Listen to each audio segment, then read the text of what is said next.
Hello guys, welcome back to Ishi से आज तक। तो हम जा रहे थे बक्शुनाग वाटरफॉल की तरफ और ये हमारा वीडियो का पार्ट 3 है। तो चलिए आइए आगे बढ़ते हैं अपने सुहाने सफ़र में। तो बने रहिए हमारे साथ वीडियो के आखिरी तक। वाओ, झरना, झरने के नीचे कैसे पहुंचेंगे हम? तो अभी तक हम झरने तक नहीं पहुंचे थे और हमें यहाँ पे जिप लाइनिंग का बूथ दिखा था और ये यहाँ पे दिखा था हमें। तो यहाँ से लोग आ रहे जा रहे थे। तो ये 500 रुपीज़ का था। अगर आपको जाना हो कभी तो मैं आपको पहले से इन्फॉर्म करी हूँ, रेट में भी चेंज हो जाए। पर जब हम गए थे लाइक 2023 में तो ये ही रेट था। तो यहाँ पे आपको रास्ता वीडियो में तो नहीं दिख रहा होगा, पर वहाँ जाने के लिए रास्ता है। वहाँ नीचे लोग जो खड़े हैं वहाँ तक जाने के लिए भी रास्ता है। और ये जो आपको सामने पतला रोड दिख रहा होगा और वहाँ पे वो जो आपको दिख रहा होगा, मैं आपको वहाँ पे लेके जाने वाली हूँ और उसके पार जाके झरना है। तो चलिए इस बात को हमें फॉलो करना है। हमारे साथ आइए, फॉलो करिए बात। तो झरने तक पहुँचते पहुँचते भी आपको रास्ते में बहुत सारे ऐसे ही स्नैक्स के लिए स्टॉल शॉप्स मिलेंगे और यहाँ पे आपको पानी जूस जो भी चाहिए आपको मिल जाएगा। और इतना खूबसूरत और प्यारा व्यू है यहाँ पे, like it's so lovely, it's really worth it being there. तो यहाँ पर हमारे परिवार के महानुभाव लोग जा रहे हैं सारे और यहाँ पे कुछ खुराफाती लोग भी हैं जो यहाँ कहीं भी ये छोटा सा वाटरफॉल कह लो या पानी बहता हुआ रहा था वही है। और ये सुंदर स्लेट्स जो जिनसे बनती हैं, सियाल जिनसे बनते हैं, तो ये वही वाले स्टोन्स हैं। टू बी प्रिसाइज ये स्टोन्स नहीं, रॉक्स हैं। ये सामने जितने भी पहाड़ दिख रहे हैं उन पे भी ये स्लेट्स या सियार पड़े हुए थे और वहाँ ऊपर जो पहाड़ है ना वहाँ पे त्रियुण का रास्ता जाता है। हम बहुत हाइट पे आ गए। तो वीडियो के स्टार्टिंग में जो आपको रास्ता दिखाया था हम उसी पे चलते जा रहे हैं और यहाँ पे थोड़े से स्टेप्स भी बने हुए हैं। कहीं पे ये प्लेन है, कहीं पे स्टेप्स बने हुए हैं। हम आगे तक बहुत ज़्यादा आ गए हैं। हमारी दादी ने भी पूरे बराबर हिम्मत करी हुई है और हम फिर भी पहुँचने की कोशिश कर रहे हैं। कुछ लोग तो आधे रास्ते से वापस डर के हमारी भी हट जा रहे हैं।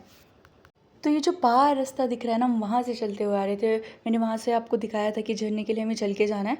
तो आपको हिम्मत आने की ज़रूरत नहीं है, रास्ता इतना मुश्किल नहीं है, बहुत एन्जॉय कर सकते हो आप। लाइक जिन लोगों को ट्रैकिंग पसंद है, घूमना पसंद है, वो तो डेफिनेटली एन्जॉय करेंगे।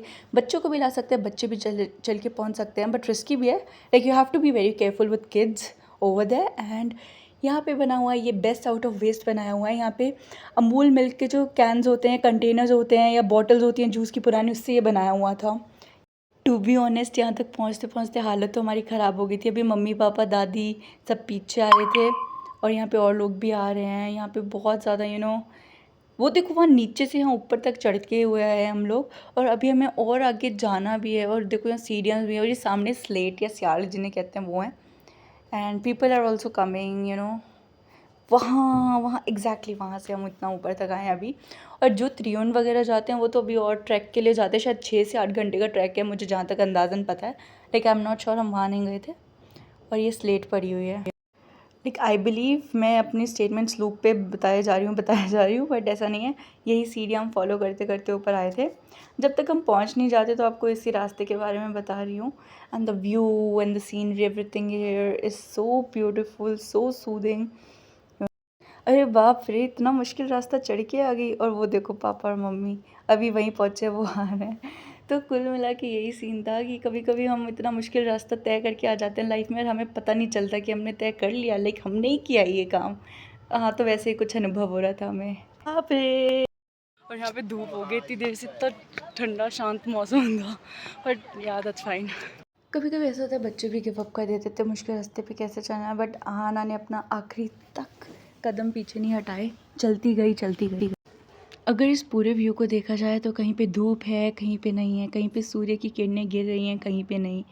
और अब आप दिल थाम के बैठिए, आपको वाटरफॉल बहुत दूर से दिखाने वाली हूँ, इसके बाद पास भी लेके जाऊँगी। ऐसे फिक्र मत करिए कि आपको बेवकूफ़ बना दिया, आधे रास्ते से वापस जाने वाली हूँ, ऐसा तो नहीं होने वाला। तो अब अपने दिल की धड़कनें थाम लीजिए। धीरे धीरे हमारे कदम वाटरफॉल के काफ़ी नज़दीक पहुँचते जा रहे हैं और ये सारे सियाल ही पड़े हुए हैं। ये पहाड़ों में जो घर बनते हैं उनकी रूफ़ पे जो डलते हैं ये वही वाले सियाल हैं।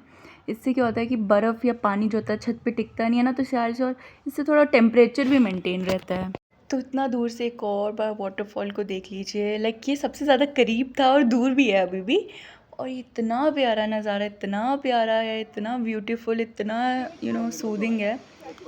तो यहाँ तक वाटरफॉल की आवाज़ रिकॉर्ड हुई है। तो ये जो भाई साहब बैठे हुए हैं ये हींग और शालीग्राम और रुद्राक्ष जैसी चीज़ें बेच रहे थे। तो ये हींग बता रहे थे एकदम प्योर जो होगा, लाइक ये महंगा वाला हींग था उनके हिसाब से, एकदम प्योर वाला। तो यही सब बता रहे थे। अब ये शालीग्राम के बारे में बता रहे हैं इन मैडम को। तो अभी तक की वीडियो में आपने मेरे चेहरे पे ऐसी रोशनी का अनुभव नहीं किया होगा।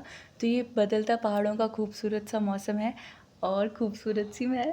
हाँ, ट्रोल भी मत करना अब, ठीक है ना। तो यहाँ पे बज रही थी प्यारी हिमाचली पहाड़ी धुन, पर मैंने कर दिया है म्यूट क्योंकि कॉपीराइट से लगता है मुझे डर। और ये है खूबसूरत नज़ारा। आइए बढ़ते चले हम अपने प्यारे झरने की ओर। माना अभी हम मंजिल के बहुत करीब आ गए हैं, पर अभी भी सफ़र बाकी है।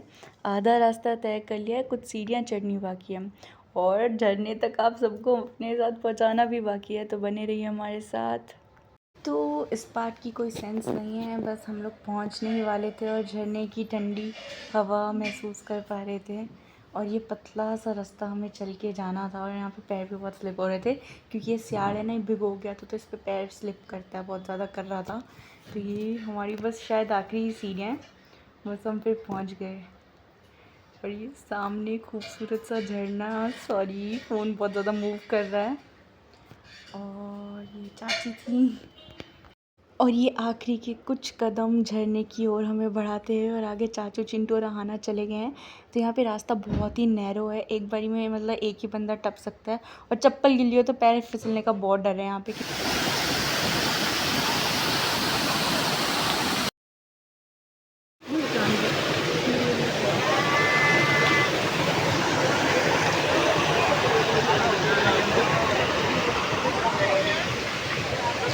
आप यहाँ बैठ गए हो।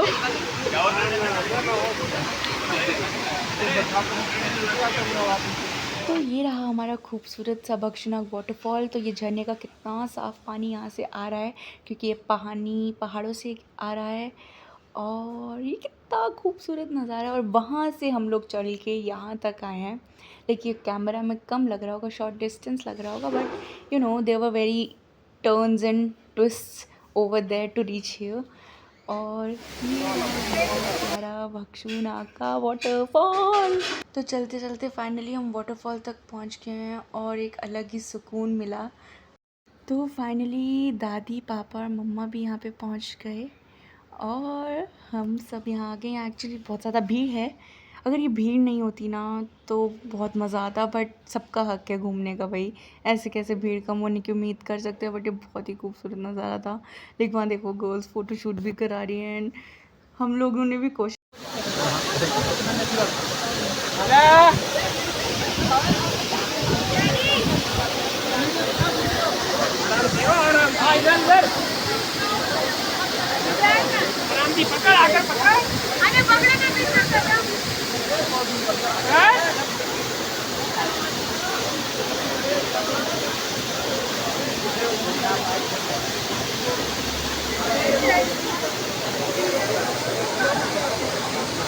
आ गया बढ़िया की किचन में बुक कर ले। बहुत बढ़िया लग रहा है।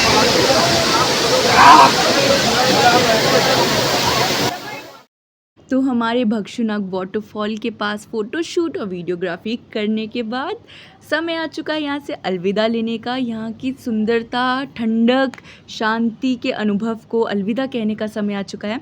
पर हम अलविदा ज़रूर कहेंगे, पर हम यहाँ से इसे हमेशा अपने मन में याद रख सकते हैं और जब आपका दिल चाहे आप घूमने भी आ सकते हैं। तो ये जो आप नैरो वे देख पा रहे हैं जहाँ से सब जा रहे हैं, तो ये रास्ता ही एंट्री का है और यही रास्ता एग्जिट का भी है। और यहाँ पे सियाड़ वाले जो रॉक्स हैं, स्टोन नहीं कहेंगे, रॉक हैं, इस पे पैर भी स्लिप बहुत होता है। तो you have to be careful while following this way. It was a very great experience going to that waterfall, going near to that waterfall. जितना पास जा सकते थे गए, बहुत मज़ा आया, खुद को रोका नहीं। आप देख सकते हैं हम इसी रास्ते से आए थे और इसी से ही हम वापस जा रहे हैं। और वो सिटी पड़ रही है खूबसूरत सी धर्मशाला की, और हम वापस अब जा रहे हैं। तो ये खूबसूरत सा नज़ारा आप एक और आखिरी बार देख लीजिए। वहाँ पार से हम लोग आए थे और यहाँ देखिए चींटियों जैसे इतने सारे लोग आपको दिख रहे होंगे आते हुए, छोटे छोटे छोटे, वो सब यहीं आ रहे हैं। और कुछ जा भी रहे हैं, कुछ आ भी रहे हैं। तो एकदम मस्त और ख़तरनाक इलाका लग रहा है नीचे उतरने का। तो यहाँ पे मैं हूँ, ये व्लॉग है, वीडियो है। अच्छा फिर तो आ ही जाऊंगा, थोड़ा बहुत कहीं कट कटा के। कैसा लग रहा है डैडी आपको यहाँ पे? बहुत बढ़िया, बहुत बढ़िया, बहुत। मम्मी कैसा लग रहा है यहाँ पे? मम्मी थक चुकी है। चाची आपको कैसा लग रहा है? आप बताओ आपको कैसा लग रहा है यहाँ पे? बहुत अच्छी फीलिंग हो गई पर थक चुका है। Hello mummy. Hi mummy, hello कर दे, हेलो कर दे मम्मी। Mummy hello. मौसम बदलते हुए और धूप का आगमन होता हो। तो चलिए आगे बढ़ते हैं। सुंदर से भक्षुनाग वाटरफॉल का आनंद उठाने के बाद अब हम आगे बढ़ रहे हैं भक्षुनाग टेम्पल की ओर। पर उससे पहले हमें देखने को मिली ये प्यारी सी शॉप। जाते वक्त भी थी पर एक्साइटमेंट में इतना ध्यान नहीं दिया। पर ये देखिए यहाँ पे बहुत प्यारी प्यारी चीज़ें रखी हुई है, like literally. But mostly these things are really expensive as compare to outer side market. But हाँ, these were also very pretty. तो अब हम आ चुके हैं भक्षुनाग टेम्पल के अंदर, जो कि 5080 वर्ष पहले बनाया गया है। तो द्वापर युग के जो राजा थे, राजा भक्षु, वो अजमेर में रहते थे। और वहाँ पे क्या था कि बहुत टाइम से उनकी प्रजा को पानी नहीं मिल रहा था, बारिश नहीं हो रही थी। तो इसी कारण सब बहुत परेशान थे। तो उन्होंने कहा कि हम ये राज्य छोड़ के चले जाएंगे, किसी और राज्य में चले जाएंगे जहाँ पानी मिलेगा। तो जो राजा भक्षु थे उनके पास दिव्य शक्तियाँ भी थी। उन्होंने कहा कि मैं खुद यहाँ से उठकर पानी का प्रबंध करूँगा तुम्हारे लिए। तो वो पानी का प्रबंध करते करते 18,000 फुट की ऊंचाई पर स्थित नागदार लेक तक पहुँच गए। उनके पास मायावी शक्तियाँ थी, तो वो सारा पानी उन्होंने कमंडल में भर लिया और विश्राम करने लगे। फिर तब तक शाम को भ्रमण करते वक्त नाग देवता जी डल लेक पहुँचे और उन्होंने देखा कि ये तो पूरा सूखा पड़ा हुआ है। तो उन्होंने अपनी दिव्य शक्तियों का इस्तेमाल किया और पदचिन्हों को फॉलो किया, उनके का पीछा किया बेसिकली। और वो पहुंच गए भक्षु के पास, भक्षु दैत्य के पास कह लो, भक्षु राजा के पास कह लो। वहाँ पे पहुंच गए और वो विश्राम कर रहा था। तो उनके बीच में काफ़ी युद्ध हुआ और नाग देवता ने उन्हें हरा दिया, राजा भक्षु को। फिर उसके बाद मरते समय राजा भक्षु जो थे वो नाग देवता की बहुत ज़्यादा स्तुति कर रहे थे, बहुत प्रेज कर रहे थे उन्हें। तो नाग देवता ने प्रसन्न होकर उन्हें कहा कि तुम्हारी जो भी इच्छा है वर मांगो। तो दैत्य भक्षु ने बोला कि जो मेरा नाम है वो विश्व विख्यात होना चाहिए, वो पूरे वर्ल्ड में फेमस होना चाहिए, और मेरे देश में भी जल हो जाए, ऐसा भी होना चाहिए। तो नाग देवता ने कहा कि इस स्थान के नाम पर आने वाले पहले नाम तुम्हारा ही लेंगे और मेरा बाद में लेंगे। तो तब से उसका नाम भक्षु नाग रख दिया उन्होंने। तो जब कलयुग प्रवेश में हुआ था तो यहाँ पर जो राजा थे वो थे धर्मचंद राजा। तो वो यहाँ पे राज्य करते थे। तो उनके एक दिन सपने में भगवान शंकर भागेश्वर ने दर्शन दिए और कहा कि नाग देवता के पवित्र जल की स्थापना यहाँ होनी चाहिए। तो राजा के स्वप्न के अनुसार ये जगह जो है ये 5080 वर्ष पुरानी है। भक्षुनाग टेम्पल के जस्ट पीछे ही हमारे शनिदेव जी का मंदिर भी है। आपका सफ़र कैसा रहा? बहुत अच्छा सफर रहा। जाने में तो बहुत मज़ा आया। और बताओ, वाटरफॉल तो बहुत अच्छा है, बहुत सुकून था। बरसातों में तो बहुत ही मजा आता है उसका। और भी बड़ा होता है लेकिन डरावना है, डरावना लगता होगा। उससे बचना अभी पड़ता ऐसा है। अभी इतना फ्लो है उसका। और अभी तो ठीक है, थोड़ा सा कभी कभी बर्फ पिघलने से भी इसका जल स्तर बढ़ जाता है। तो अभी तो फिलहाल ठीक है। फिर भी तो जहाँ से एंट्री की थी वहीं से एग्ज़िट भी है और इस खूबसूरत सी जगह से हम एग्ज़िट ले। तो मुझे उम्मीद है आपको ये व्लॉग बहुत पसंद आया होगा तो लाइक शेयर कमेंट करिए और सब्सक्राइब भी करिए। थैंक यू फॉर वॉचिंग और अपना ख्याल रखिए। मिलते हैं अगले व्लॉग में।